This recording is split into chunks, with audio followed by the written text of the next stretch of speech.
Welcome to another episode of the developer log of Unveil. On this episode, I will make your jaw drop so hard you will have to fix your floor next week. I mean it. But bear with me just a second before we get to the juicy part, which is, of course, the new body temperature simulation. Yes, it's been over a month since I last made a video. I kinda apologize for it, but not really, because I've been hard at work and making so many upgrades and changes and adding feature and fixing stuff. We're gonna quickly go over the thing you're already noticing, and that is the brand new user interface. Actually, I made a whole new user interface engine, and right now I am just testing it with the HUD, not with the entire UI, just the HUD that you see right here. Actually, it's so beautiful, it animates in and out. It's quite nice. Isn't it cool? All right, cool. So, so very quickly, you have a clock that is super easy to glance at now, with the day underneath, which is less important to glance at. Then right next to it, you are gonna find the new sensorial widgets. The first one is the visibility one. Now that's not luminescence, but that is actually visibility. So it is affected by light, but also other stuff, like say rain intensity or fog intensity and so on, right? So that is important to bear in mind. Right next to it, we have the noise meter, which tells us how noisy it is where the player is, depending, of course, of many other stuff like wind and objects nearby making noises and so on. And you may ask, well, what is this important for? Well, that is for you to unveil whenever you play it, But trust me, it is so important, I had to put it there. Then on the other end, we have the wind speed and humidity indicators. Nothing new there, but they're there. They still work the way you would expect them to, right? We can now tell where are we gonna get protected by sun or wind, by the way. And now, of course, the new energy and hydration bars that are located in the middle. And the energy bar is actually quite interesting because now every time you spend energy, it shakes. Isn't that cool? And that is a good way to sort of let you know that whenever that is shaking, it's losing energy, right? And there are many things that can make you lose energy, like running. See? And you can see that thing shaking, right? And at the middle, that thing glowing, right, is indeed the temperature bar, which has... I had to create a whole new one because the previous one wouldn't be of good use. And now to the part that will blow your mind, the body temperature simulation. So, as you can see, that widget in the center of the screen, bottom center, you can see the current temperature in Celsius, but you can eventually change it to Fahrenheit, and your body heat, which is that orange bar right around the degrees.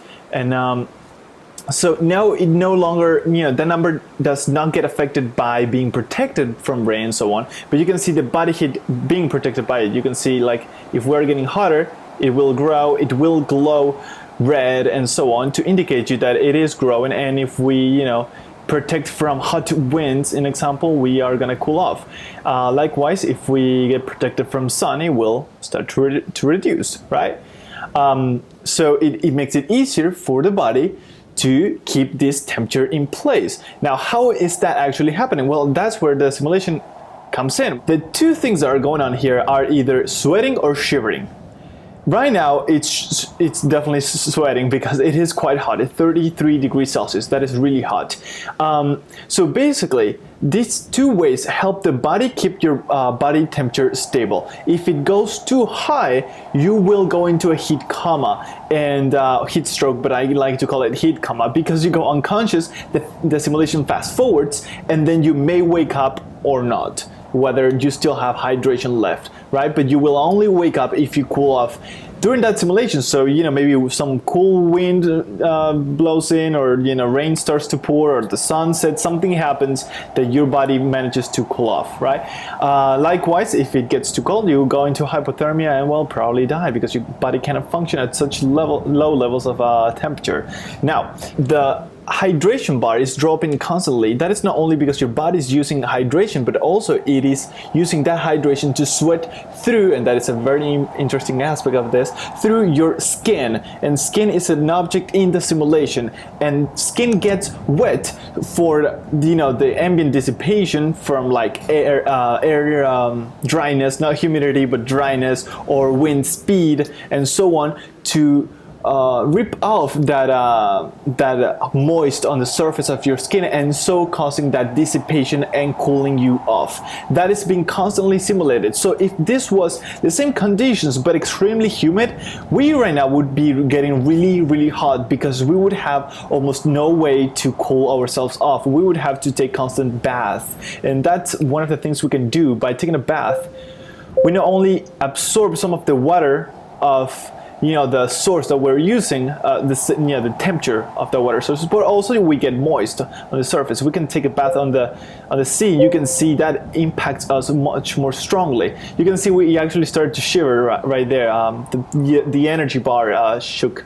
You can see that. Naturally, the more hydration you have, the more you can sweat. So usually when you don't have enough water, you try not to drink too much to make sure your body doesn't waste it all in sweating away, because maybe you can control it by taking baths and so on, So these are one of few of the many things you bear in mind whenever you're trying to survive in Unveil. And of course, different scenarios propose different situations of which you rather save your hydration, or maybe hydration is not an issue but it's just way too hot, or maybe hydration is an issue and it is too hot, like the desert, and so on. And all these different variables make you wanna replan what you're gonna do to make it alive.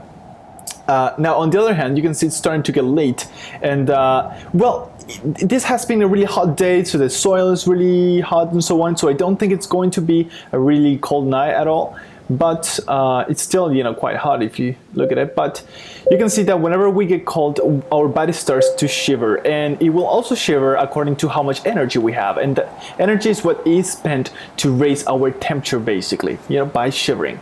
That's the way we raise the temperature to keep it stable. Now, one of the things of course you can do to keep it stable is putting up a campfire, and we can do that right now if you want. It's still quite hot, but on the desert, on the other hand, it gets really cold during the night, because there's no sea nor moist in the ground to hold up to that temperature. Also, humidity helps keep that ambient temperature in place, and without it, the desert, you can see why it's such a trouble. I've been testing the desert. It's so hard to survive there. If you're really hardcore, you're gonna love that map, but if you're not, I stay away from that map, from that scenario, sorry. What a peaceful evening. I would say a storm would approach or something. I think I heard thunder. Let's go to sleep, shall we?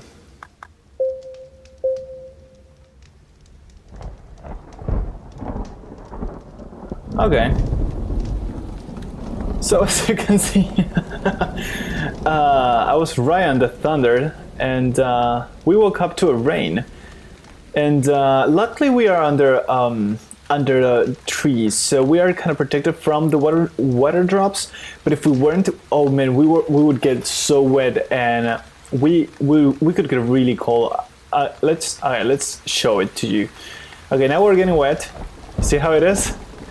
It's really deadly. You don't want to do that, and I cannot see anything because it's so dark.